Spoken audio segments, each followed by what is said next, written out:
wabarakatuh. Saya Dr. Wiwit Agung Sri Nur Cahyawati, spesialis penyakit dalam konsultan geriatri.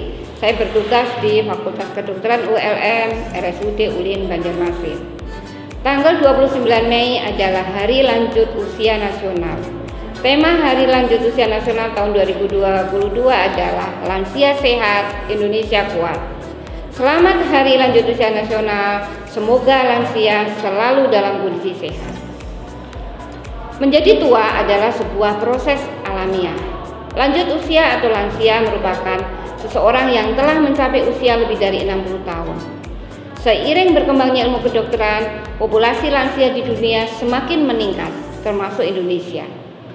Lanjut usia sehat berkualitas mengacu pada konsep active aging WHO adalah proses penuaan yang tetap sehat secara fisik, sosial, dan jiwa, sehingga dapat tetap sejahtera sepanjang hidup dan berpartisipasi dalam rangka meningkatkan kualitas hidup sebagai anggota masyarakat.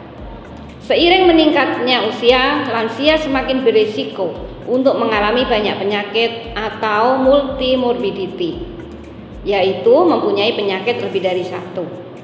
Terjadi penurunan fungsi yang ditandai dengan tidak bisa melakukan aktivitas sehari-hari. Terjadi perubahan status gizi yang berakibat lansia banyak mengalami kurang gizi atau malnutrisi. Gangguan keseimbangan yang menyebabkan para lansia meningkat risiko jatuh dan mengalami yang disebut sindroma geriatri. Sindroma geriatri adalah sekumpulan masalah kesehatan yang sering ditemukan pada seseorang dengan usia lanjut, yakni mereka yang berusia di atas 60 tahun, biasanya disingkat dengan 13I. Antara lain, 1. Instability atau gangguan kestabilan sehingga mudah jatuh. Inkontinensia urin atau AFI, yaitu tidak bisa menahan buang air besar atau buang air kecil, atau juga sering terjadi ngompol. Isolasi, lansia banyak yang mengalami depresi atau kesedihan yang mendalam. Imunodefisiensi, yaitu penurunan kekebalan tubuh sehingga mudah kena infeksi. Malnutrisi, infeksi, insomnia, dan lain sebagainya. Penyakit yang sering terjadi pada lansia adalah penyakit diabetes mellitus atau sering disebut kencing manis. Diabetes mellitus adalah suatu penyakit yang ditandai dengan kenaikan kadar gula darah atau gula darah dalam darah melebihi normal, yaitu gula darah puasa lebih dari 126 mg per desiliter, gula darah sesudah makan lebih dari 200 mg per desiliter, atau gula darah sewaktu lebih dari 200 mg liter ditandai dengan keluhan khas. Keluhan khas yang dimaksud dengan keluhan khas adalah berat badan menurun drastis, polifagi atau sering lapar, dan poliuri atau sering kencing.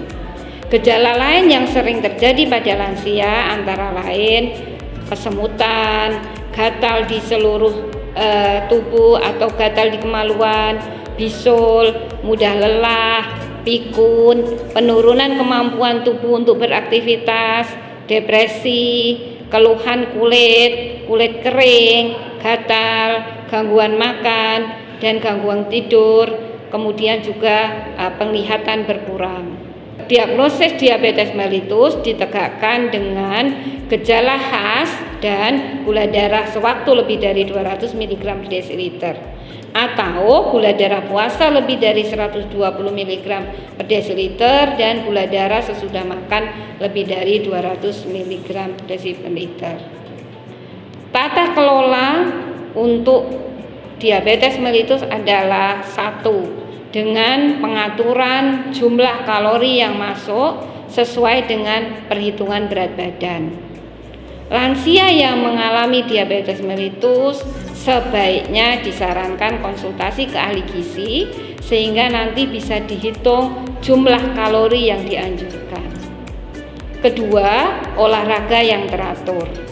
Bisa dilakukan dengan jalan cepat 30 menit atau bersepeda dan sebagainya.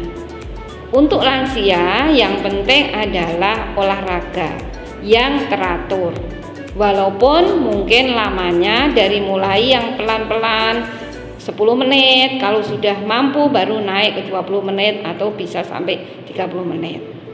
Yang ketiga, obat. Obat untuk penderita diabetes mellitus bisa obat yang diminum atau oral antidiabetik. Contohnya adalah metformin, glimepiride, glibenclamid, glyquidon, dan lain-lain. Atau insulin, bisa insulin cepat atau yang insulin yang long acting. Contohnya misalnya Novorapid, Apidra, dan seterusnya.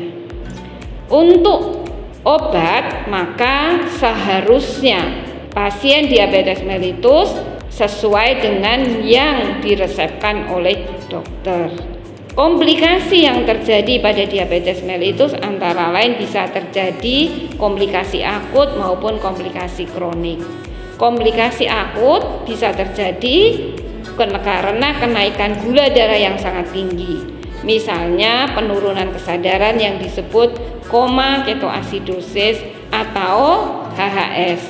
Atau bisa juga gula darahnya turun yang disebut hipoglikemi. Komplikasi kronik bisa terjadi luka di kaki atau yang disebut ulkus diabeticum, bisa terjadi neuropati, bisa terjadi gagal ginjal, atau bisa terjadi stroke.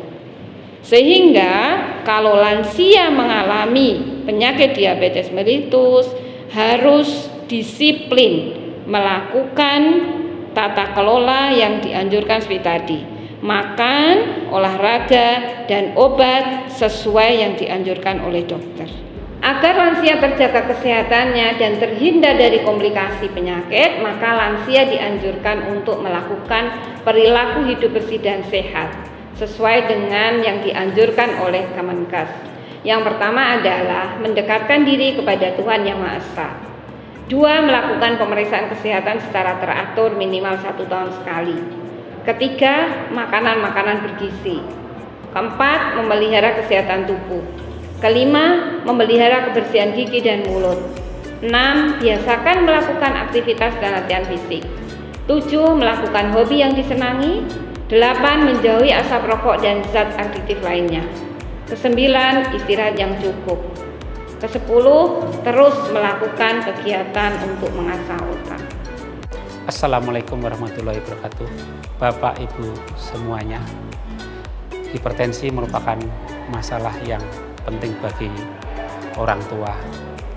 Hipertensi adalah apabila tekanan darah di atas 140. Bagaimana mengetahui tekanan darah tinggi atau hipertensi? Adalah dengan mengukur tekanan darah itu sendiri. Apabila tekanan darah tidak terkontrol, maka akan ada risiko serangan jantung, gagal jantung, stroke, dan mungkin gangguan yang lain. Bagaimana cara mengurangi risiko itu? Harus berubah teratur. Yang lain adalah pola hidup yang sehat, olahraga, banyak makan sayur dan buah, dan makan sedikit yang lemak yang rendah, dan makan rendah garam. Selain itu, kita harus selalu berpikiran positif sehingga tekanan darah dan rangsangan simpatik terkendali, sehingga akhirnya risiko yang mungkin terjadi pada penderita tekanan darah tinggi akan terkontrol. Demikian, terima kasih. Wassalamualaikum warahmatullahi wabarakatuh. Mari kita bersama-sama mewujudkan kehidupan lanjut usia